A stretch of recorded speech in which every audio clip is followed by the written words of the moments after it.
budget hearings this week, next week. We've heard from multiple departments, and we'll hear from multiple more. Fortunately, our state's in a position with revenue and resources to be able to fund things that are important to the people in the state, and we'll work through all those requests over the next few weeks. That's part of a long process that we have to develop a budget that we deliver to the legislature in a few months. So that process is ongoing. Obviously, one other comment, we had a very important national election last night, chose a new president. I congratulate President Trump and Vice President-elect Vance. Have reached out to both of them. Look forward to working together with them in the years ahead. So happy to take your questions. Sam. Should we since it's being resurrected, should we refer to this as the New Testament voucher bill?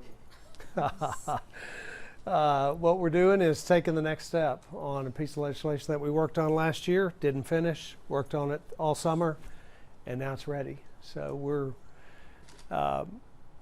committed to making sure that parents in this state have the choice as it relates to where their child is educated. And every kid ought to have an opportunity to access the best path for them.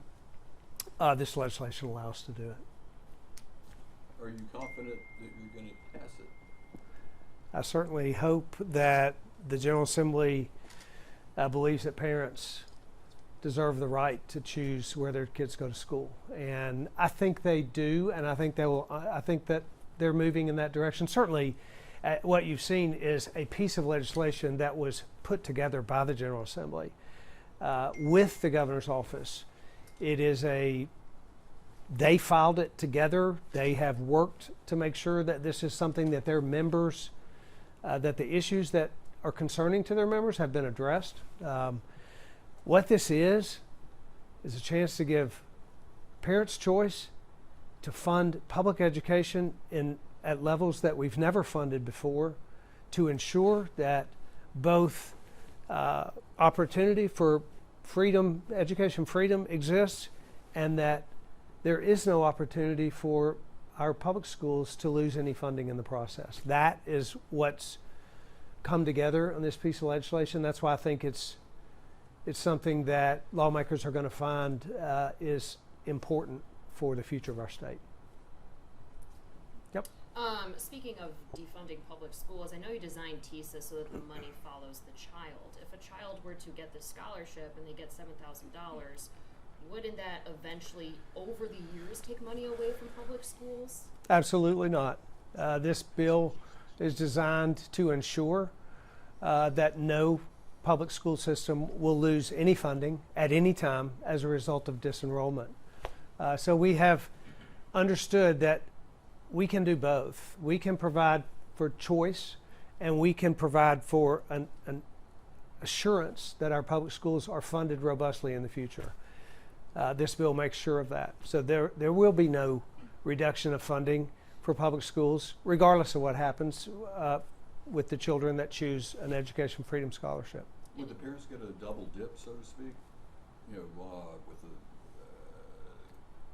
With the new program and the existing? What the parents will get is a choice of either sending their kid to the public school of their choice or a private school of their choice, and that's what they'll get.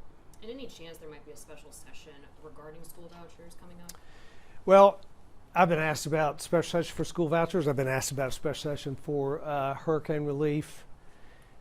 I do think we're going to work with the legislature to make sure that we give parents choice, that we give relief to those in Upper East, and the legislature will determine what's the best way forward there. There's no plan for a special session, but we're gonna move forward with the best plan to get those two things done. Sorry. So obviously I have to get both sides, but Democrats are saying if the school voucher pilot program wasn't successful, then why are you pushing it? You should ask the 3,500 families whose children are using a voucher right now. 91% of those parents believe that it was the right choice for their family and are fully satisfied with the program. It's incredibly successful for those parents, And at the end of the day, that is our goal, is to give parents an option for their children. And for the ones who have chosen through the education savings account, it's extremely well received by those parents. Another question I have is, if the $144 million was funded by the budget to go directly to the school voucher program, the question is, why, if the money was there, why didn't that money go in directly to help public schools instead of being tacked on as an incentive to this bill? Well, what we want to do is fund public schools robustly, and we want to give parents choice at the same time, and that's why we have funding streams that allow for both.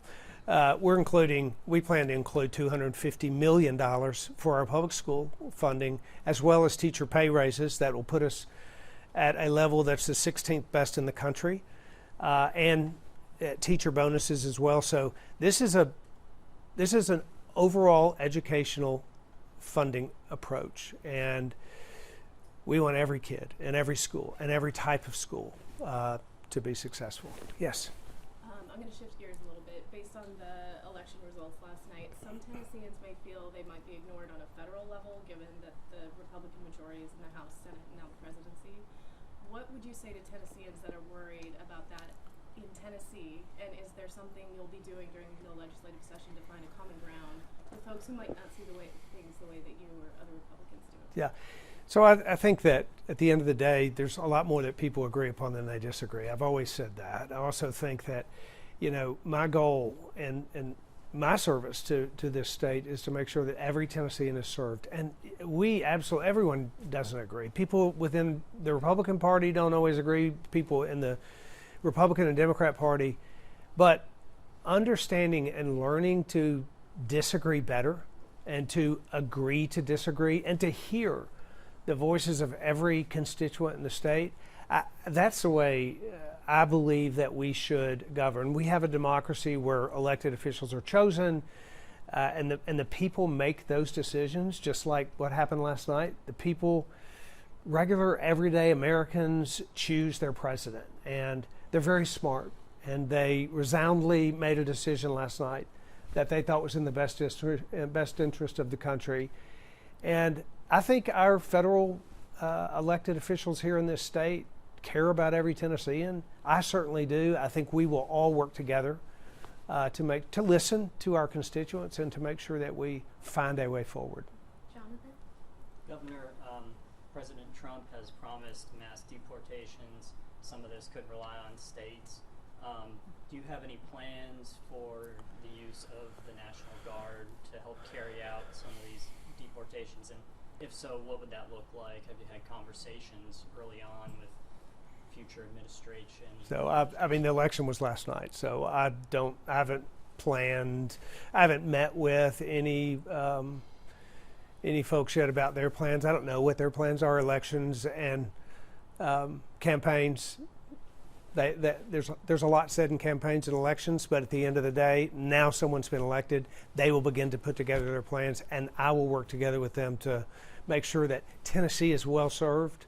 I've already reached out to the president-elect, to President Trump, and I've already reached out to J.D. Vance as well, and we'll be working together to find the best way forward for Tennessee. This is an opportunity for Tennessee, and I'll make sure that Tennesseans are well served. Have you spoken with them? I've reached out. I've not spoken. So back to vouchers. Isn't a school choice bill enough?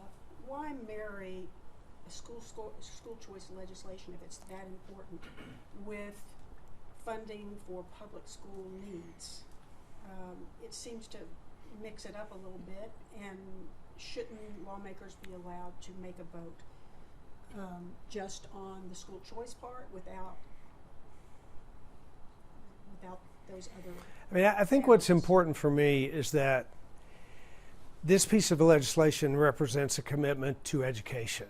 It represents a commitment to education for all children in this state. And that includes public funding, teacher funding, parental choice. What I wanted to do was create a piece of legislation where kids, parents, teachers, and public schools win, where everyone wins with this piece of legislation. That's why it is put together, and that's why it's presented as an education improvement bill. One last thing. Yesterday, school choice amendments were soundly defeated in our neighbors to the north, Kentucky, also Nebraska, Colorado. It seems like this is a bit out of step with what voters are saying they don't want. Well, I think it's really interesting. It's real important that you look at constitutional amendments and very separate from pieces of legislation. It's also true that 33 states have a school choice provision legislatively in their state. 10 of them are universal school choice, and those have occurred just in the last few years. There is a clear movement towards school choice in this country. Donald Trump campaigned on it, and he won resoundingly last night for a number of reasons, but I believe one of them is his commitment to parental choice in all things, but in particular as it relates to education. So ballot initiatives are really different from legislation. Governor, I believe the deadline for hurricane-affected counties to apply for the HEAL grants is up maybe next week. When you announced that, we talked a little bit about how pulling the loan funds from the pot that the state is pulling from may lead to some programs not being funded next year, dialed back, trimmed. Have you had any more discussions with TennCare, other state departments, about what that might affect in your budget next year while you wait for the federal funds to come back and to trigger the loan repayments? First of all, on the HEAL thing, we had a report. We have a unified command group, as it were, the same way we did COVID. We are meeting weekly with multiple agencies directly related to the hurricane relief efforts, and so we're trying to make sure that our efforts are entirely coordinated up there on a regular basis. We had a meeting this morning. We had a review of the HEAL program. Close to $70 million has already been committed out of the $100 million to those counties. We believe those dollars will actually be distributed as early as next week. So the program itself was put together quickly, but very effectively being used. I'm really excited about the fact that those local counties are having access to those dollars quickly. There was nothing cut to make that happen. You know, as we sit in budget meetings like we're doing here, we have a defined amount of resources in the state that we will allocate to multiple things. TennCare, for example, has those shared savings. They will propose what what we can use those shared savings for. That dollar amount of those shared savings will be reduced by $100 million because of this loan program. So rather than cutting something, what it means is that they'll have $200 million to propose something instead of $300 million, because they're proposing as a part of those shared savings that we use it for the HEAL program. So it's actually been being used the way it's supposed to be. We just made an early allocation, an early decision about $100 million of it, and the other $200 million will come in the regular decision-making process. There's been criticism that this is a loan program instead of a direct infusion to these counties that they don't have to repay. Yeah. Will you push for direct funding for hurricane-affected counties in your budget? First of all, the reason it was a loan program is because we anticipate that it will all be reimbursed. So the dollars that they will spend from this loan program it'll be spent on items that will later be reimbursed by the federal government. So the loan program was put in place to fill the gap between the time when they need to spend the dollars, which is right now, to do the cleanup, to replace the water systems, to replace the wastewater systems, and then the time that they will be reimbursed. That time gap is something that a lot of counties can't afford. So this loan program allows them to do it. The General Assembly will make decisions about repayment or not. I think what's most important is that these counties will eventually not be out this money. They're going to get it loaned to them now, and then they're going to get it repaid to them later, and there won't be any cost to the counties. But if there are decisions that the General Assembly wants to consider for additional relief in the counties, I suspect that'll come up in the session. Or is that something that you would support? I would be interested in knowing their ideas about it. Most importantly, I want to make sure the counties are made whole. That's most important to me. And then I'm happy to have conversations. I'm interested in having conversations about additional relief. And let me say this too. We are considering multiple avenues of relief for businesses, for individuals. We're negotiating, or at least making requests with FEMA right now to extend time periods with which we can give relief, to provide for larger federal matches than are traditionally met.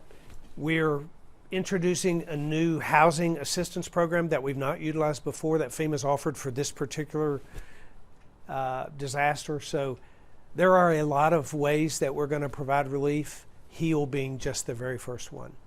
Yes? Yeah, one more question about school choice. So regarding the education savings account program, the pilot program. I'm sorry, just 1 second. I'm sorry. No, it's okay. It's fine. That's called multitasking right there. You're good.